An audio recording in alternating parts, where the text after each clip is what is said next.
Yeah, today we're talking about engaging patients at the intersection of substance use disorders and the commercial sex trade. We're just so happy to have Abigail Judge, PhD, on today. So thrilled about that. And I'm Kurt Devine. I think everybody knows me, and my friend Erin Foss, our addiction nurse. So Wonderful. So we learned of Dr. Judge through one of our building bridges friends, Ed Hayes. So you came, he just spoke so highly of you, and I was like, oh, we gotta contact her and see if she'll do an echo, because he just says you're amazing. So I can't wait to hear this talk. I guess we'll find out whether we can trust him after the talk. I mean, truly, he's a shady guy, right? I love Ed. Oh, I love Ed. Oh, he's phenomenal. He's phenomenal. Yeah, so we have some great upcoming talks coming up. Dr. Ross Miller is going to be talking about opium addiction. And then Kurt's going to be talking about pregnancy and marijuana. And then I believe it's HIV integration treatment into primary care, right? That's what the prep talk is about, I believe. So we have a lot of fun ones coming up. And then Charlie coming back. So yeah, and then at the bottom of the page on the previous slide, other echoes are listed if you have interest in getting more information. all right, remember there's free CME. Everybody knows that. Just make sure you answer Katie's stuff. And remember, we have Dr. Judge on today, and it's almost a requirement that you turn on your video. So please do. Okay, it's not a requirement, but we're just asking nicely. And just a reminder, we're here for you if you have any technical assistance needs. Our contact information is listed below, so don't hesitate to reach out. Yeah, I've had some good ones as well this last couple of days. 15-year-old on fentanyl in a local community. So please call if you have questions. There's always ways we can help. So. And remember that if you want to go on the core website, you can find all kinds of stuff, just about any protocol or different things. And actually, I have some new protocols and things that I'm changing things around a little bit here and in our ED. I'll be happy to share those here as soon as I'm kind of completely done with them. But both a macro dose, a method I'm calling LOMA, which is a low and macro dose combo, which I started doing here not too long ago, just kind of made it up, and I've been using it in the clinic. It works great in certain situations. Then low dose ones. So there will be some new stuff popping up on there in the protocols we're using. Awesome. Well, we would love to welcome Abigail Judge, Dr. Judge, as our echo speaker today. And if you could just do a much better introduction than what we gave you, that would be awesome. Sure. My name is Abigail Judge. I'm a clinical and forensic psychologist based in Boston. I wear many hats. The hat most relevant today is a project that I founded and co-lead, which is clinically based at the Massachusetts General Hospital, but we are primarily really in the community at this point and outreach driven. So my academic affiliation remains Mass General, but we're very much more practicing what I call street psychology. I've worked in this space since about 2009. It took a long time to figure out my exact point of view and the role of psychology in this area of practice, which remains controversial. And I've worked in a number of roles as a psychologist, as an educator, like today, consultant, court-appointed evaluator, and expert witness. And today, all of my clinical work outside of my private practice is with women at this intersection, primarily cisgender women at the intersection of opioid use disorder and the commercial sex trade. And I'll define what I mean by that in a moment. And I know the title says SUD. It might as well say opioid use disorder. The reason why I chose to be a bit more inclusive is because most of our women are using multiple substances, right? Which won't be a surprise to you all. So it's opioid use disorder, primarily with crack cocaine tends to be the primary combination. And that's fairly consistent with the very limited research on substance use. Someone has no sound from me. Can everyone else hear me? Okay. Hopefully that gets worked out. So we can advance the slide, or do I advance my own, Katie? Oh, thank you. just to know, I want to acknowledge my co-director and partner. The origins of this work was very much similar to a lot of the settings you probably work in. I was working at both a psychiatry outpatient clinic and then an outpatient low barrier walk-in clinic at Mass General called the Bridge Clinic, which was designed expressly for patients with SUD who had difficulty accessing other levels of care, or they were coming straight from the inpatient unit or straight from the emergency room. And this was a useful place to pilot some low barrier services for women who were struggling with opioid use disorder and ongoing either sexual exploitation or involvement in the sex trade. Very quickly, however, we realized that for the population where the addiction was active and very severe, as well as exploitation, trafficking, or sex work was active, this was a population that was not coming into the clinic for a lot of historical and current reasons. And that's even when there was expressly designed services, Ubers to the clinic, right? There's a lot of problems that this population faces with coming into care and trusting healthcare professionals, addiction professionals, homelessness services. And we'll talk a bit about the reasons for that. So it became very clear that our work had to be based much more on a model of low barrier service location, which I'll describe momentarily. One access point is the street. And my project partner is pictured there. Her name's Sandra Andrade, and she is a woman with long-term sustained recovery from substance use as well as exploitation and trafficking. And so together, we believe really strongly in a model of co-leadership where there's both psychology and expertise in severe trauma and what that means in terms of addiction, as well as lived experience. So just wanted to introduce her since she can't be here today. Next slide. In terms of our agenda today, I'm going to start with a bit on language, because language in this area is really, there's not only a lack of consensus language, it's hotly contested. So I want to sort of provide an overview just so you know where to position yourself, as well to understand some of the ideological currents that have complicated and continue to animate this space. I'm often asked about screening. How do you talk to people about their involvement in the sex trade? Do you talk to them? When? So we will talk about that. And I'm going to share some what I call promising principles. I would be very wary of anyone who says evidence-based practice in the field of commercial sexual exploitation and trafficking. This is a relatively new field. We have a lot more evidence-based practice in the addiction space from which we can borrow and adapt. But I will talk about some promising practices from our model under development, which is Boston Heat, as well as some take-home principles for you all. So that's our agenda for today. Next slide, and hoping to leave plenty of time for discussion and question, because that's the most fun part. In terms of language, it's really useful to know that when we're talking about the commercial sex trade, there is no one sex trade. This population is not a monolith. I favor the language of commercial sexual exploitation, which is a mouthful, which I might abbreviate to CSE today, because it encompasses a continuum that oftentimes the women we work with dip in and out at different points on this continuum. But this slide is as much about the different language used in research as is used in clinical practice. Each of these terms, if you entered these search terms, would come up with a separate literature. Each of these terms also are connected to different kinds of services. And at least in my community in Boston, historically, there has not been a lot of collaboration between peer-led services and addiction services. They're very siloed. Oftentimes there's barriers for one group accessing the other. And so this language is not just academic, it also has really affected practice. In the addiction literature, you may know that sex work is the most widely used term. And I think it's considered the most neutral and perhaps the best way to avoid any kind of moralizing framework. You should be aware that when you're presenting or practicing with certain audiences, that word is not accepted. So for example, I've presented to addiction medicine folks like yourself, and if I don't use the language of sex work, I'm looked at suspiciously and as if I'm imposing a victim framework, which I'm not.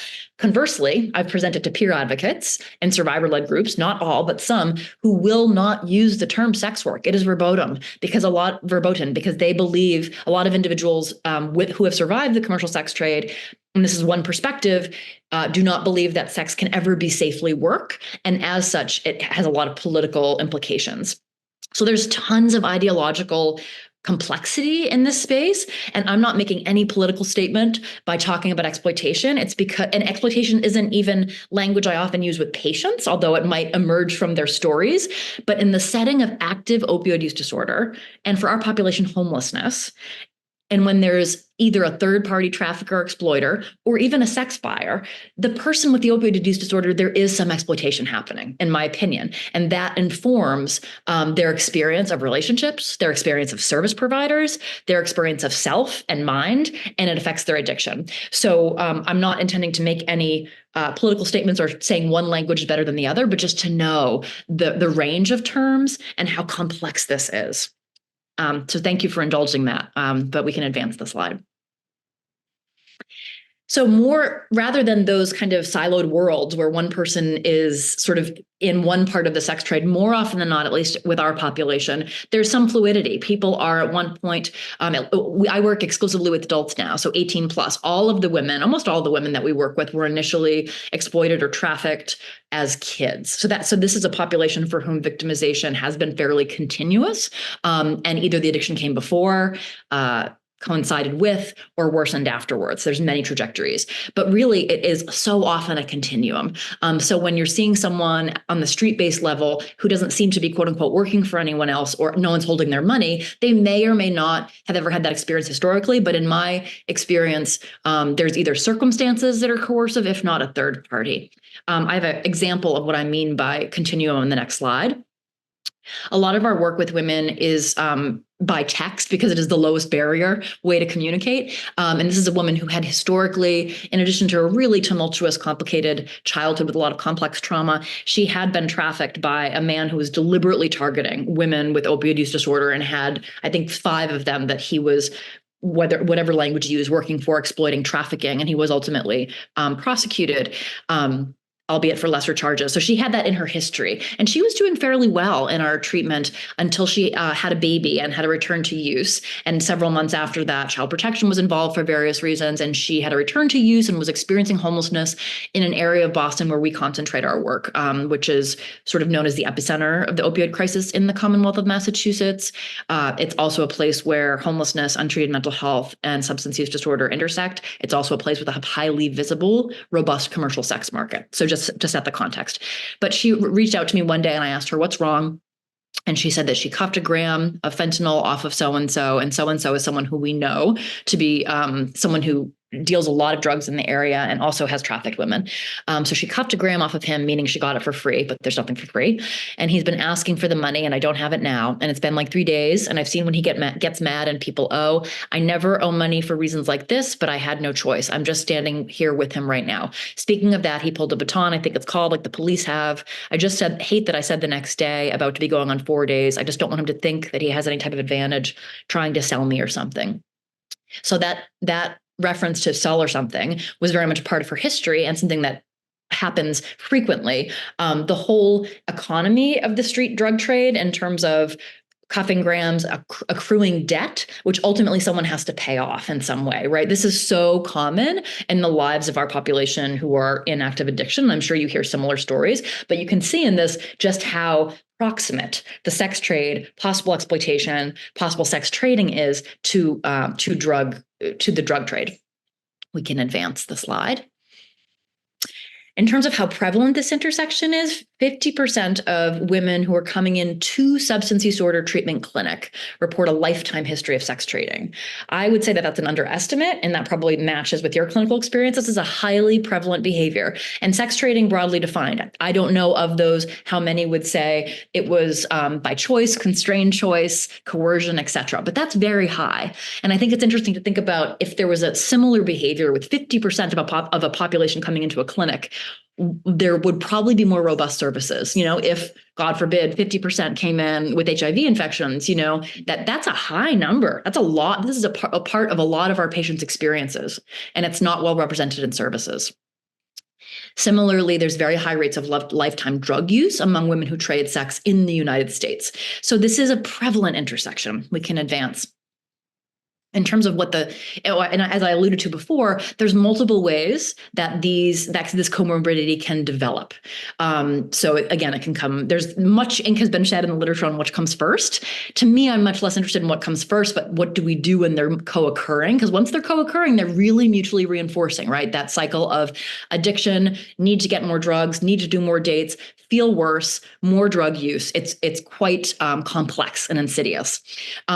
Also, this is known clinically and then there's very limited literature on this, that third-party exploiters, whatever we call them, traffickers, pimps, boyfriends, use drugs for control, right? There are few other forms of having the way to have the most complete omnipotent control over someone than to control their withdrawal from opioids, right? Whether that's controlling a drug supply, increasing someone's habit and then expecting a certain behavior to pay off that debt, or controlling MOUD. Another form of control. It can also be a way to induce a certain mood or euphoria or compliance that makes them more profitable. And as I showed with the slide, the creation of debt, right? The you owe me now. And again, just thinking about the vulnerability of someone who has nowhere else to stay, who has an active drug addiction, and the complexity of that. Also, and I'd be curious how you see this in your catchment, but there's also a lot that it is often the case too. I don't want to say a lot, that individuals can be exploited and trafficked within and from recovery spaces. And this is something to be really aware of if you're working in detoxes, sober homes, residential care. We had one woman who missed her dose at a methadone clinic, and who pulled up, 2 guys who offered her free dope, right? And then she was off and not able to leave a bad situation for a long time. So just thinking about places that we consider places of support and healing can also have more nefarious people at there. And you can advance. You probably didn't hear about this case because it was local, but very recently, the Justice Department, the U.S. State's Attorney's Office in Boston, secured a very large monetary award against an owner of many sober houses throughout Massachusetts, Peter McCarthy. This was a known secret, and I've known, dozens of women who've been affected by him. 7 identified themselves as part of this matter. But this is just a recent example, and I imagine that we will see more cases like this. But just keeping your eyes open, because there's, I think, a uniquely pernicious experience of an institutional betrayal when someone charged with keeping you safe or giving you a resource is exploitative. We can advance the slide. So this is a prevalent intersection. It's a complicated intersection. It's mutually reinforcing. It also is not inert. It's associated with a number of negative outcomes, and for reasons that aren't well described in the literature, but we can certainly speculate. Sex trading is associated with worse addiction outcomes, greater difficulty accessing treatment, much more provider stigma and judgment, increased psychiatric burden, disproportionate risk for various infections, and high levels of violence. Given this, it's worth speculating, could addiction services be a more robust and efficacious way to engage this population? And I think it can be. I also think that a specialized approach is needed on a number of levels. And hopefully over time, we'll see this literature grow in terms of understanding the ways in which this intersection confers a worse course of illness. We can advance the slide. I'm going to go by this slide because I think that's not relevant at the moment. Okay, so I'm going to talk for a few minutes about our clinical project and the population we're working with, which is a subpopulation of individuals experiencing opioid use disorder and exploitation, and then transition into some practices that might be useful to you. And then finally, around probably 1:45, have some discussion. So this is an aerial shot, courtesy of NBC 10 Boston, of this area that I referred to earlier, which is known as Mass and Cass in Boston because it's the intersection of 2 very large roads, Massachusetts Avenue and Melnia Cass Boulevard. That's where it gets its name. This street is Atkinson Street, and those tents that exist are no longer there, as is happening throughout the country. There are proliferations of tent encampments. Ours was relatively small when compared to areas like San Francisco or Portland, but there was a decampment in the fall, which has really dispersed this area. But I just wanted to provide a visual of the neighborhood in which we work in terms of proximity to the House of Correction. That building with the white windows on the upper left with the flags in front of it, that is the Suffolk County House of Correction. So when our women are detained, we meet with them there. We also get referrals from that institution. They're literally overlooking the land, the world where they ran, which to me is just kind of really cruel. I don't think deliberate, but it is a really hard place to contemplate your life recovery when you're literally watching people drive around and use in front of you. We can advance. So as I alluded to earlier, it became clear that when individual substance use disorder is most severe, their use is most chaotic, coming in for appointments is difficult. This is known to all of you, right? That's not new. And there's unique barriers for this population where it's active chaotic substance use, as well as not having a lot of control over where you're going to be in terms of following the money, in terms of, are you going to be out of pocket for a couple of days? Are you going to be somewhere where someone doesn't let you leave? Are you in a relationship where there is control over your behavior, et cetera? So and also just the ongoing violence. So there's additional factors that make it hard for this population to engage, as well as, I would argue, just a very deep, deep, deep distrust of systems, which comes from probably a combination of early cumulative trauma, actual harm or trauma within healthcare institutions, experiences of racism within medicine, and just, so many experiences of systems impinging on life and not being safe. And also actual harm by people like law enforcement, by people like, so anyways, so all of those factors make it very hard for people to engage. This is why we have become much more outreach driven. So even though Boston Heat has a clinical presence in Mass General, we meet with women in a number of low barrier service locations, because we know this population is actually more likely to intersect with the criminal justice system and law enforcement than healthcare. So we have a nighttime drop-in space exclusively for this population. And we get to know women a very long time on the street to make sure it's safe for them to know the private location of our spot. We meet with women at the House of Correction, either when our women go in there and are detained, or we also get referrals from the institution. And we also have, we get referrals from MGH as well as Boston Medical Center, mostly from inpatient addiction consultation teams. So when women are medically hospitalized related to their substance use disorder. So abscesses, endocarditis, all of the things, as a way to engage them bedside. And then finally we do, and I don't have a lot of time to talk about it, but I'm happy to, we have a unique collaboration with the Boston Police Department Human Trafficking Unit, which has been exceptionally complex, but I think really quite successful in terms of how we get referrals from law enforcement. This is a unit that does not arrest women who are involved in the sex trade. And it's all the better to be able to refer, particularly this population who are at the street-based sex and drug trade level, introduce them on site to myself or Sandra as a relationship. So this is sort of a schematic of what Boston Heat is, and we can advance the slide. I will be so bold to describe a couple of promising components that I think we can think about how to implement in whatever setting you are, as I think, again, the sex trade is not a monolith, and our services are very much tailored to a unique subpopulation. And there are others. This looks different in rural communities. This looks different among young people. And so knowing the specifics of the population you are treating, and not just doing a one size fits all, which is basically one size fits no one, right? And as I mentioned before, this idea of street psychology, which is not only meeting people on the street, but integrating the knowledge of lived experience. Sandra is from the very neighborhood that we're working in, which matters. She knows a lot of people. And between the two of us, we think that our team, I think the combination of our approaches and also our mutual respect and fondness for each other is like a really good example of healthy relationships that these women really lack. There's not a lot of healthy women in their lives. And so there's a way that this street psychology paradigm we think is particularly useful for this population.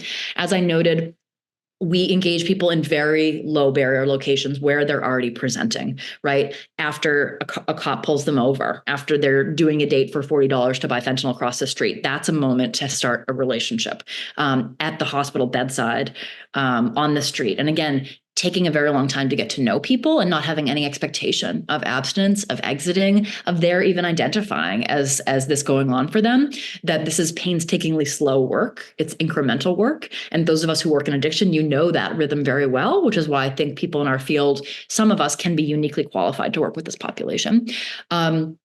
And this is very much beyond 9 to 5 work. It doesn't mean you have to answer the phone at 1 or 2 in the morning, but someone in your team should have our women need access. It's not that crises only happen at night, but it is a time of heightened risk and limited service providers, which is why we have nighttime hours at our drop-in space.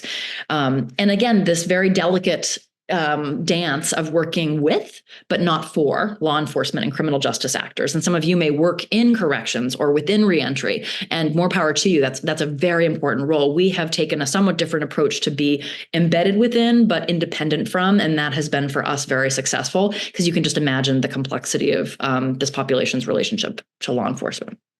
So we can advance the slide. In terms of promising practices for you all, for us all, I'm frequently asked about, how do you talk about this? Do you ask about it? Screening. So many people have talked about screening because we know this population, even if they're less likely to come into healthcare, they do. They come into emergency departments, they come into methadone clinics, they come into OBOTs. They're all over they're pervasive given the prevalent intersection.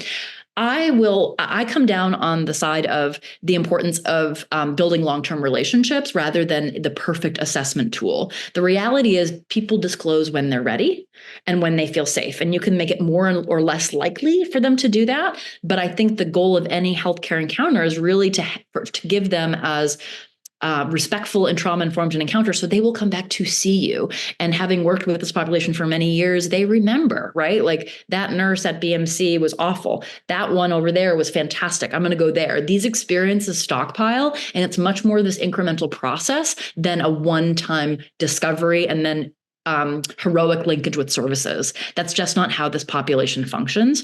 So I think some considerations is it relevant? If you're working in an HIV clinic, for example, it could be very relevant in terms of the medical presentation and the patient's risk behaviors, right? But also remember the understandable level of suspicion when we ask about personal information like this. Like, what is it going to be used for? Is this going to go on a chart somewhere? Is this for child protection? So I think taking it very slow and stretching out your intake questions, if you have to have a lot of questions, to really take your time and have people lead. I understand the pressures of having a medical record where you need to check all your boxes. There are ways, however, I think, to tailor it to the patient so they don't feel bombarded and unduly interrogated. So think about the relevance. Do I need to know this? I'll also say that, again, this is exactly the population we work with. And even when women are referred to us, like, for example, in the jail, sometimes they'll meet with Sandra the first time or me, and they'll be like, oh, I don't do dates. No.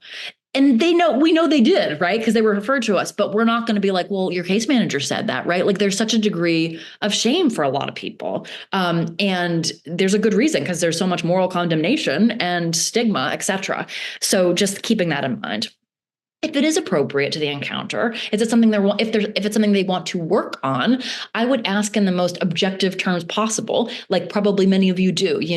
Are you trading sex for anything of value? Are you trading sex for drugs, for a place to stay, for clothes, for whatever, right? And I use the language of sex trading rather than sex work or exploitation. That's just a personal preference, but I think the more objective can be helpful, because again, there's ideology in all these terms, and I just want to be really respectful of people's experiences. I always explain why I'm asking. I know this is really, I'm asking because, so it's not just this intrusive, voyeuristic question. It's especially important to ask if there's a racial difference between you and the patient. Laura Garassi is one of my favorite researchers in this space, and she's sort of done the lion's share of really important descriptive qualitative work on patients' experiences as well as service providers. And she's found multiple times that patients of color, when there's a racial mismatch and the provider is not a person of color and asking about sex trade involvement, it can be experienced in a particular way, right? It feels like a clinician is potentially invoking like racist stereotypes. So being aware of that. And also, is this something they're even coming in for help for? And I really think that we shouldn't ask unless we can provide resources. And that requires a lot of legwork on our part to find people in the community who do this work already, to not be Christopher Columbuses and be like, wow, I'm seeing this population, I'm going to build something new. You can build something new, but do so in collaboration with the community, because I guarantee there are people, I know there are, in every state sort of doing this work. So being able to partner. And whenever possible, when you do that painstaking work of establishing relationships with NGOs or whatever, having a warm handoff, right? Like, I know exactly the NP you should see. Let me call her. Not just here's the National Human Trafficking Hotline, or those wonderful signs in the back. I was just in Orlando, God help me, the other day on a case, and the back of the airport bathroom signs, it was like stop human trafficking, and it was showing these like hand signals that people could do if they were in trouble. It was absurd. So not just sort of this, really the more relational warm handoff is going to be much more effective. And that's also partly why we embed ourselves in these different systems, so we can have longitudinal contact with a population that can be really hard if you're not following them around throughout the institutional circuits of their journey. They can be lost to follow up. So we can advance the slide. Some final reflections before we discuss. It's often particularly complex when sex trading and exploitation is ongoing. Providers can get quite nervous, understandably, about the additional safety complications. And I think particularly when there is a third-party exploiter, to be very mindful of not being openly denigrating of that person, because just from like a motivational interviewing perspective, eliciting what's working about this relationship, and they're going to shut down if they experience you as judgmental. You can hold concern without judging the person that they're still dependent on. And that's a very delicate dance. And we do this all the time on the street, because oftentimes women are with the person who could be exploiting them, and the importance of having a respectful demeanor toward that person too. And that doesn't mean you don't over time help the person see the ways in which things are not safe and how they might want to be doing things differently, but that respect is really important. When someone's living in ongoing trauma, they can't heal from previous trauma, right? And it makes harm reduction more complex. There's a lot more affective dysregulation. There's also some unique considerations with trafficking and exploitation or sex work, such that when there is harm, it's by multiple individuals. It's not just one intimate partner. It's multiple sex buyers. It's potentially police. It's the third-party exploiter. And that creates a different experience of PTSD, where someone is perhaps yet more vigilant and has that sort of anticipatory anxiety of what's going to happen next. It's even more severe, which I think then has a relationship to more severe addiction potentially. So just having these considerations in mind. I think we can advance the slide. And I think I would love to open it up for questions. I know this was a bit of a whirlwind, but hopefully an introduction to the topic, thinking about promising principles. I also want to say that you all are working in a more rural setting. Is that correct? It varies. We come from all over the place.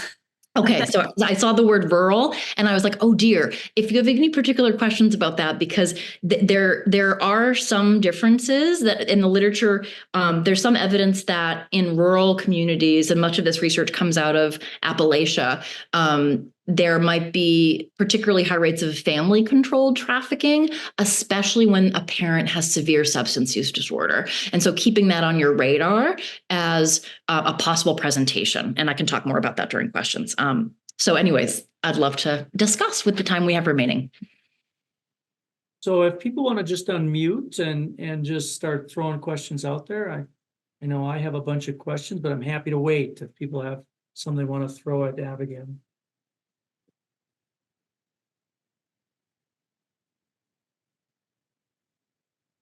Me hearing none, I'm going to ask one. You know, it's interesting because when you look at, in Minnesota is largely rural, and you tend to focus all of your effort in kind of what you know to be an area in your community where this occurs. If you look at Minnesota, one of the places they see most of the trafficking is actually at events, and one of the biggest events is actually, for instance, ice fishing contests where there's hundreds and hundreds of ice houses. Do you ever go to those kinds of events? Are there events in your state that that there's a lot of trafficking where you also go to kind of engage people? It's a good question. I operate from the assumption that trafficking is pervasive all the time, not only at events, just given that's what one of the things I do with the Boston Human Trafficking Unit is do ride-alongs at night. And so I've personally witnessed this in every facet of the city, right? High-end, low-end hotels, street massage parlors. So I tend to think less in terms of iconic events, because I think sometimes the attention up to those is kind of trumps everyday attention. So, but I want to answer your question. So we don't do that. And the only way that I could, for example, I'm not a sports person. I know that shocks you, but I think the NBA has a championship or something in Boston ongoing. Does anyone know this? So I know that my law enforcement colleagues will be doing an operation to see with an undercover officer, kind of like a John Sting kind of thing. So not a real victim, but posting a detective to see if they can capitalize on the increased people in the city and the increased demand. It would be, because our model is so relational, it makes less sense to have a cross-sectional presence in a person's life, right? Like if I did a ride along with them when maybe they were at a casino or something and they encounter a real victim, that moment we think it's potentially the beginning of a long-term relationship. But that's harder if I'm just doing a one-off outreach in any setting. That's going to be much less efficacious because of that screening question. People aren't likely to self-identify as victims, right? Most of the people working an event are working an event. They're not going to be like, thank you. Oh, Abigail, thank you so much. Thank you for your card, right? Like any way I encounter them would be not their choice, most likely. Most likely. They're very rarely going to be like, help me, help me. Maybe that happens every once in a while. So it makes less sense from the perspective of our model to just do a one-off, because it's just a one-off. And what are you going to, the best I can do is say, if ever you want help, but they don't even necessarily think they need help. So we do things very differently in that we don't, some people give out business cards that say, I work for so-and-so trafficking. And if that works in your community, that's great. That hasn't been consistent with our experience, but our population is pretty deep in it. Okay. Jody, in response to your comment, in the state of Minnesota, Safe Harbor is who we have worked with, as well as Terebinth Refuge, and that's a shelter for families and exploited women. If anyone else has any other resources, yeah, Dana just shared. Yep, perfect. Safe Harbor. Thank you, Dana. Any other questions? Yeah, and obviously feel free to put it in the chat as well. So, one of my questions is, do you ever do ACE scores on the people that you work with? Just out of interest, what kind of, I'm interested what kind of numbers you might get. Yeah, I would say exceptionally high. I do it informally, like in my head when I'm sitting with someone. I should probably track it. I always do it when I'm evaluating someone in the context of expert witness work, because that's something that's compelling to the court.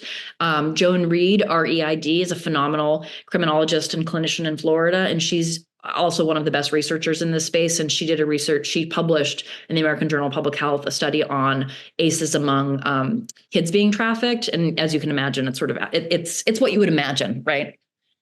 Anyone could be exploited, anyone can be trafficked, and risk is not evenly distributed, right? And so that earlier developmental risk, or the presence of substance use disorder and or other factors makes certain people disproportionately vulnerable.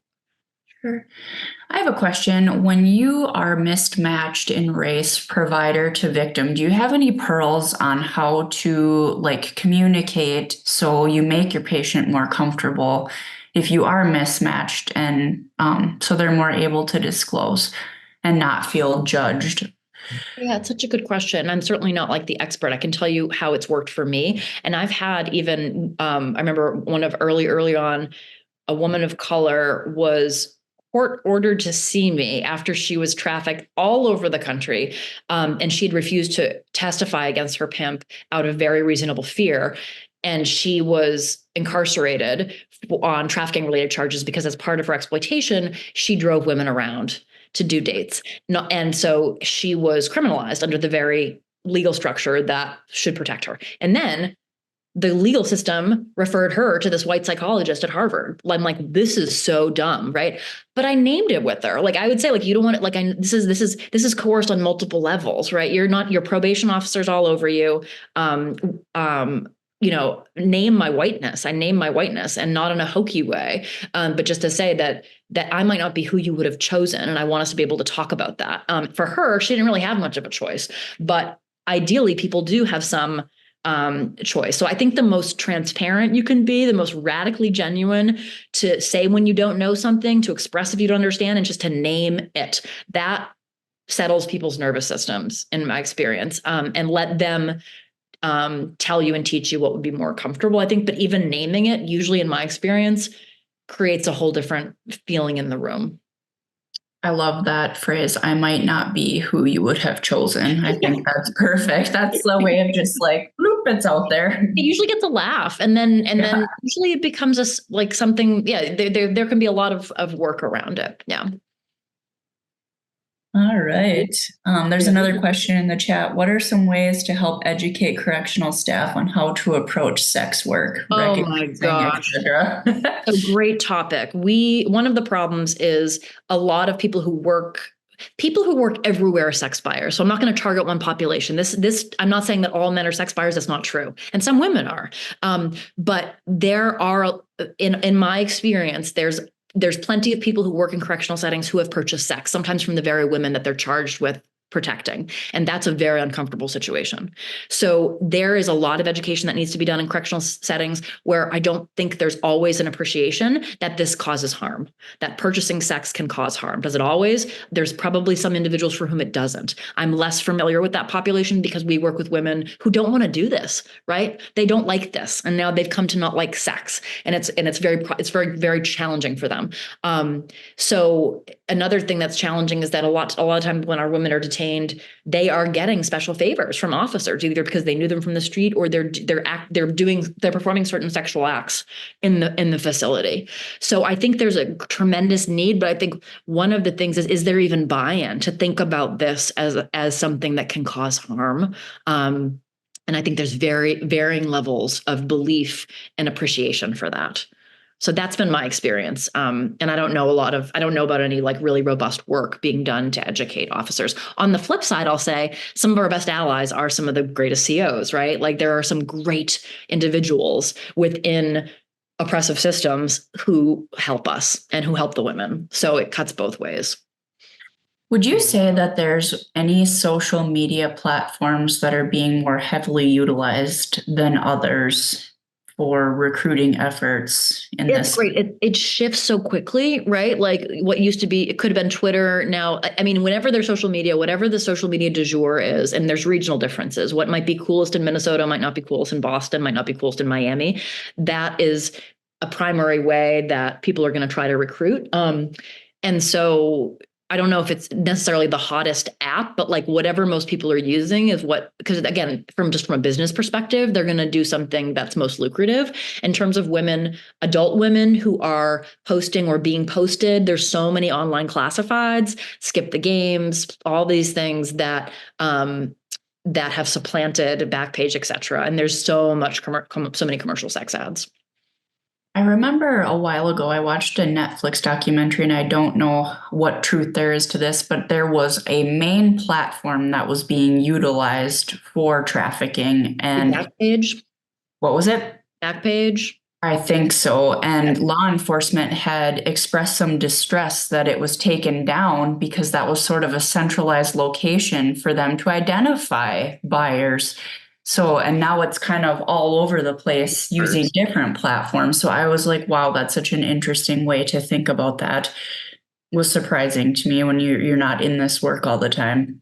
Yeah. And there's some individuals who have control over who they see.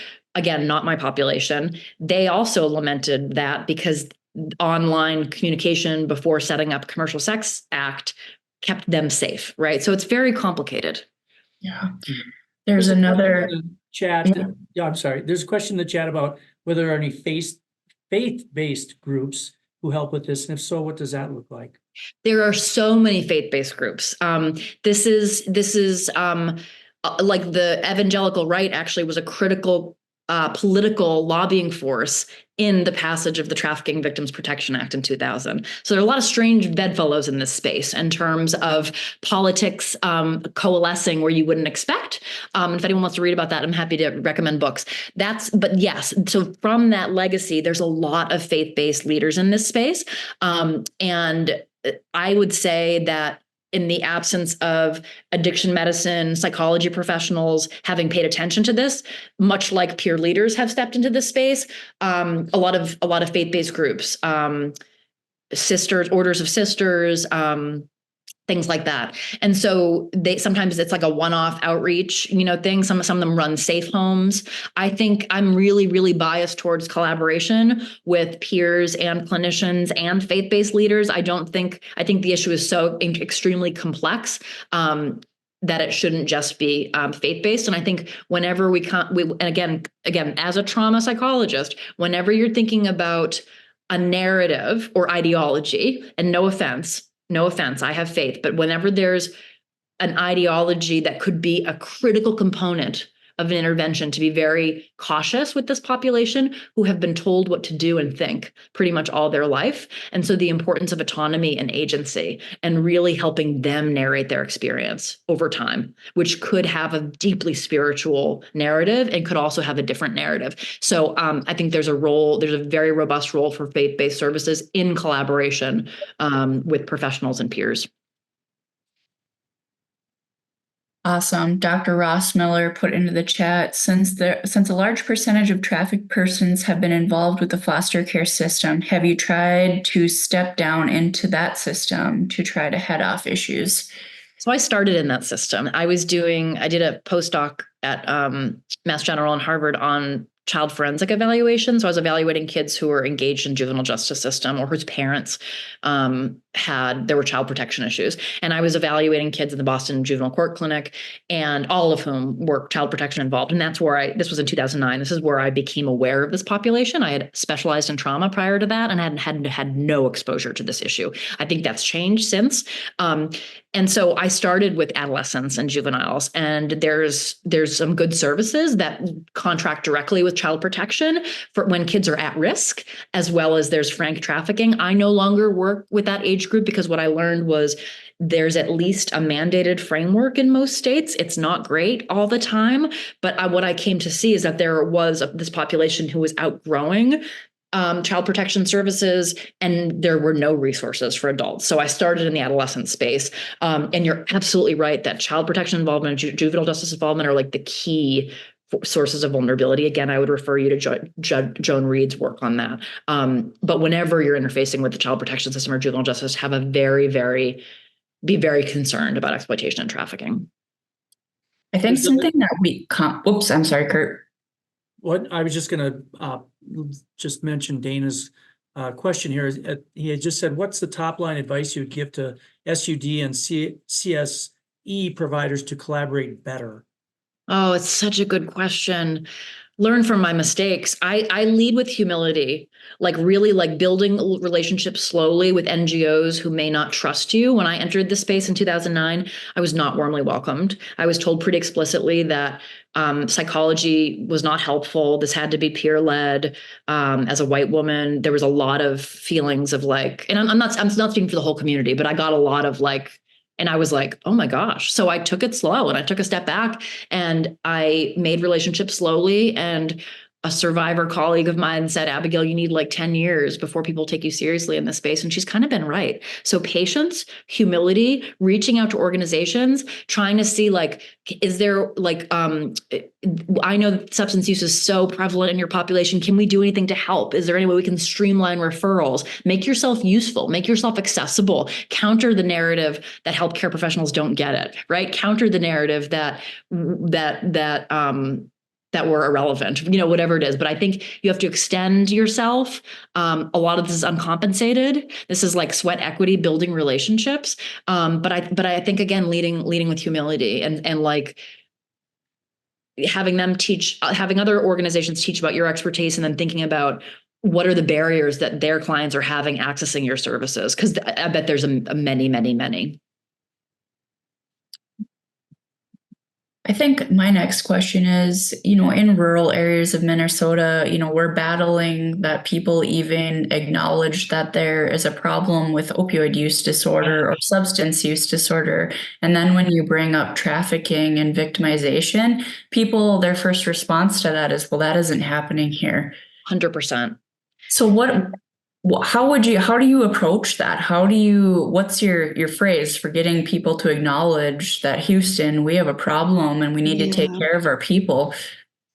It's such a good question. And again, I'm coming from a place in Massachusetts where there's widespread acknowledgement about the opioid crisis. That said, there's a ton of stigma and a ton of moralizing and a ton of people who don't help. But I can only imagine how much greater that challenge is in some of your settings. I think talking about them hand in hand, part of the challenge with trafficking is when you think about it as a siloed issue, right? This woman's walking down the street and she's abducted. There's a whole context around that. And to be as intersectional as possible and saying, drug use and sexual exploitation go hand in hand. Here's some examples, right? Like, of course, someone's going to use when they're in this awful situation, or of course, a trafficker is going to leverage that opioid use disorder. Remember that slide, the text with the patient, right? That guy was totally setting her up. Totally setting her up. Here's a gram. Here's a gram. You don't have to pay me. You don't have to pay me. Like, it's baked into the drug trade. And that's one hustle, right? But the possibility for exploitation is baked into the drug sale, into the drug trade. So I think the more you can talk about the intersectional problems as opposed to just trafficking, which is confusing. People don't get, like, the language of trafficking is confusing. I think that the first generation of research on trafficking has been confusing. People think of international borders or crossing state lines as opposed to exploitation in this community, in this family, making it local. And whatever you can do in your small orbit of influence. But I think talking about them as going hand in hand and sharing examples of how, just the idea of, like, trauma is so linked to substance use disorder, right? Trafficking is one aspect of severe trauma, but we know how inextricable that is. And that's to name that, right? None of these issues exist in isolation. It's interesting because it's often, when does sex working start, right? Or what are the things that kind of, suddenly occur in a person's life that they go down that? And often in my clinic, it's been that running out of money, right? And the funny thing is, right now we have a project going to get MOUD much more solid in our ED. And one of the reasons I think that's so important is because where do patients show up when they run out of money? They either show up in the ED or they end up in jail for stealing something, or if they're lucky, they end up in our clinic. But it's like, if they don't get taken care of in that ED, they're going to find a way to get the drug, correct? And I just often have thought, well, that's probably one of the ways they end up in that situation is, you don't want to be in withdrawal. Nobody does, right? So at that point, you'll do anything, right? So I'm hoping that changes things, our ED being much more involved, but time will tell. And I think it also depends on the person's motivation. Like, we have MOUD in the ED, and our women, that's not what they're ready for right now, right? Like, they don't so I think it varies on who the population is, where they are in their process. But I'm so glad to hear that you're launching that, because it makes a huge difference when it makes a huge difference.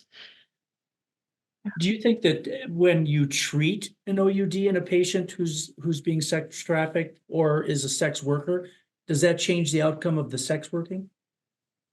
What do you mean of the outcome of sex? Like, are they much more likely to get out of that life in a way? Oh, if you treat the OUD? Yeah. Yeah, I think you have to treat them both in an integrated way, just like you can't treat OUD without treating PTSD, right? I mean, a lot of the time, like, you have to treat both. I think the idea is that part of the problem is how long this has been going on and how commingled the problems are, right? If you can intervene earlier, then it doesn't become a more entrenched lifestyle. I hate that word because it doesn't seem right for something that's so dramatic. But I think it's that vicious cycle that once that gets going, both problems get worse. PTSD gets worse, OUD gets worse.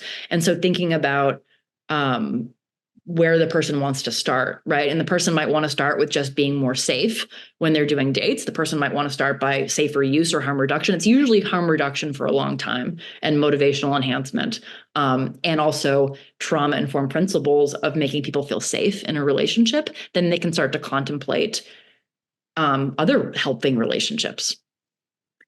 I will say, in Little Falls, where we sort of started our program, we had a large community coalition of several partners, and we really kind of missed the mark at first. We did not have Safe Harbor present in this community coalition. And I will say, it was just kind of a siloed thing that was happening that wasn't even on our radar. And one day I got a call saying from our Safe Harbor that there was this girl and her pimp had just beat the crap out of her and she was withdrawing of heroin super hard. It ended up being my little cousin, my younger cousin. So getting her in, and it's just like, it was my realization, like, holy cow, they need to be at this table because there is a strong correlation. But it wasn't even a thought in my head before that. That's right. So it's just, the realization this is happening in rural communities, the importance of having Safe Harbor, whoever your local organization is, sitting at your table Yes. teaching you how to interact with folks and giving you advice. Yep. You know, like Kurt, he's a male provider. Like his body language in a visit with a patient, you know, if he's seeing a female patient, those are things I never would have thought about prior to continuing education from Safe Harbor. You know, how do you make the patient more comfortable? I don't know about you, Kurt, but like, what else did you take from that? Like, holy moly, there's so much more to it that I didn't even realize. Yeah, and I think that, in my clinic, it's typically not a topic that I bring up right away. We do ACE scoring, we do all this other stuff, and so you got a pretty good hint, right? That you should be looking, for kids who've had trauma, or younger people who've had significant trauma and trafficking, and but I wait till they trust me and that we've had some conversations that have been difficult, and and we take care of a fair number of that group. And they do well, and we have trauma therapists. And so, I do think that that's, something that you have to approach carefully. I really do like what she said, where, I'm probably not the person, that you expected to talk with us about. That's probably something that I'm going to use, because I think that's a wonderful way to open. Yeah, I really think that this topic, thank you. And I think this topic is like grossly overlooked in the addiction world. And part of why I belabored the language thing is because some of our language doesn't describe what's actually happening. And there's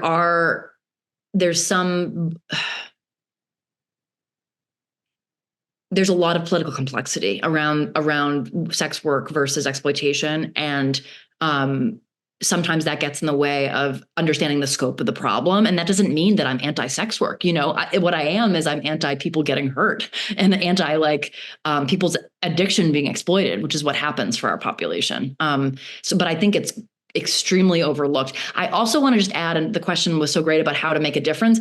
There's a lot of beliefs within our addiction community that it's just part of the experience of being a woman in addiction. And it's just something that happens. And I've heard that in different circles. I've heard detox workers. I remember one of my patients was lamenting the lack of female detox beds in Massachusetts because there's less. And the detox staff person's like, yeah, well, a woman can always sell her ass. There's always ways to make money as a woman.